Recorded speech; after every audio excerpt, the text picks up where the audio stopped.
Hello YouTube, Tight Sound here. Today we're going to talk about high-gain guitar tones, how to choose the correct amplifiers and plugins, and final mixing. Let's take a look at a typical project. Our goal is to reamp DI guitars and mix them.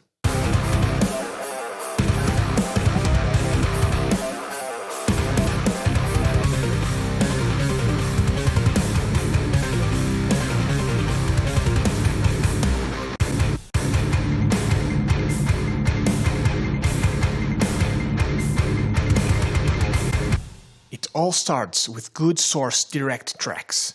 Every note should be audible, as well as the palm muting.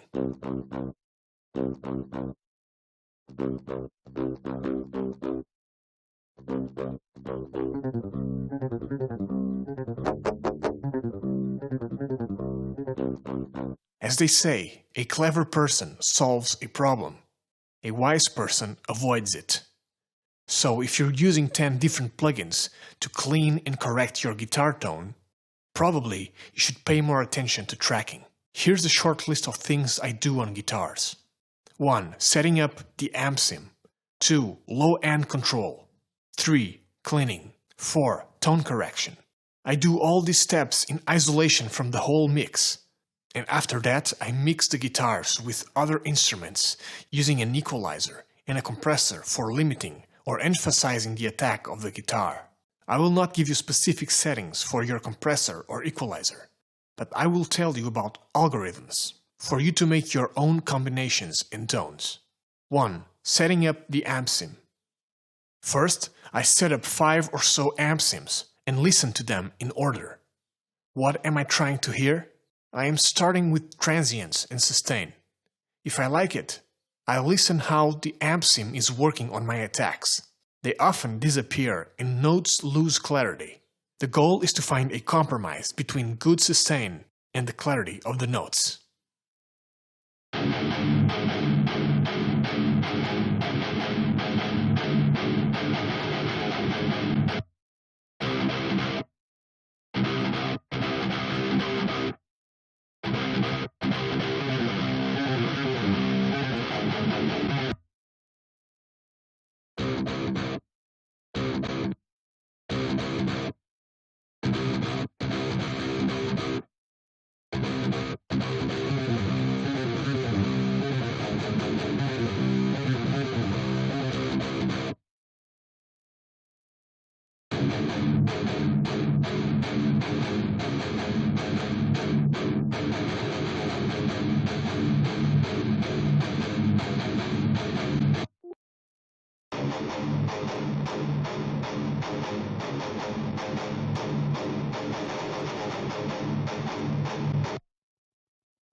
Low end control. If for some reason you have a lot of low end, guitars will be muffled, and you will need to increase the volume to compensate for the lack of high end. You may not realize this is a problem if you're using bad monitoring. The goal is to balance the low end and the high end. I do not recommend cutting the low end, but instead to boost the high end, or use a matching equalizer with pink noise as a reference. You can also boost the high end in the amp interface, or move the mic around, but be careful. The low end could easily become dry, resulting in a weak guitar tone. Cleaning. To clean the upper range, depending on the guitar tuning, start cutting frequencies at around 500 Hz. There may be peak clicking on palm mutes or buzzing, but this is usually not a critical problem.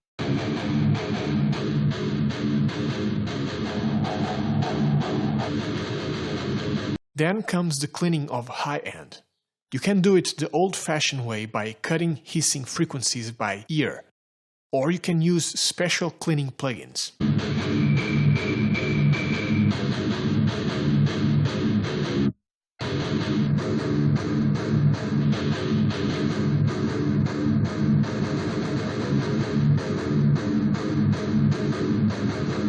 If you don't do that, when you boost the high end with an equalizer, it will sound harsh.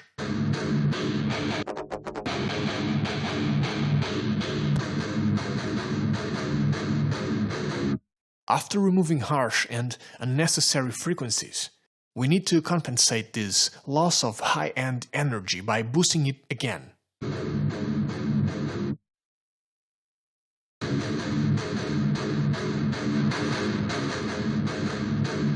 Using plugins that emulate analog gear to do this will result in a more natural sound. To glue the guitars with other instruments, you should control their dynamic range by using limiters or multiband compressors. This way you can crush any untamed frequencies that jump out from the frequency range. You can also shake the groove by using a compressor with fast release and a slow attack.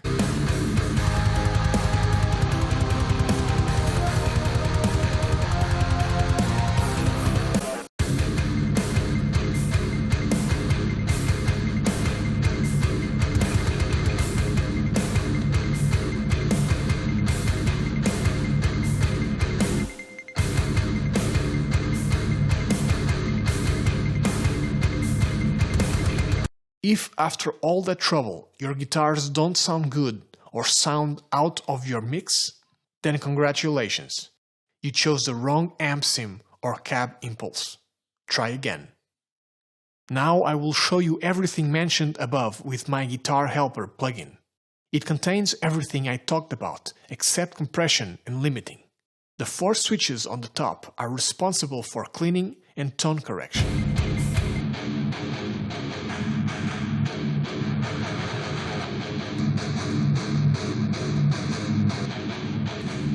You should listen to what works best for you. Do not switch on more than 2 switches at a time. The lower section of the plugin is responsible for adjusting the low or high end of the guitar in case they are out of balance.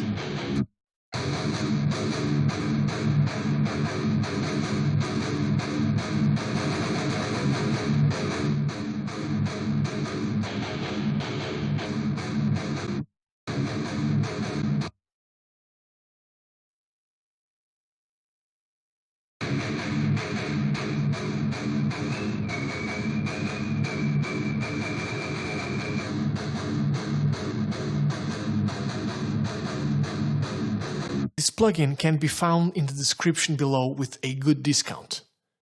As for amp sims, cleaning plugins, and plugins in general, I always try to use my ears first to figure out if I like them or not. Only then I will watch reviews, read manuals, and so on. Some plugins may promise magic solutions, but you should always listen with your ears, and if you like the sound of something, explore it. And try to find interesting combinations so that you can take full advantage of what the plugin offers you.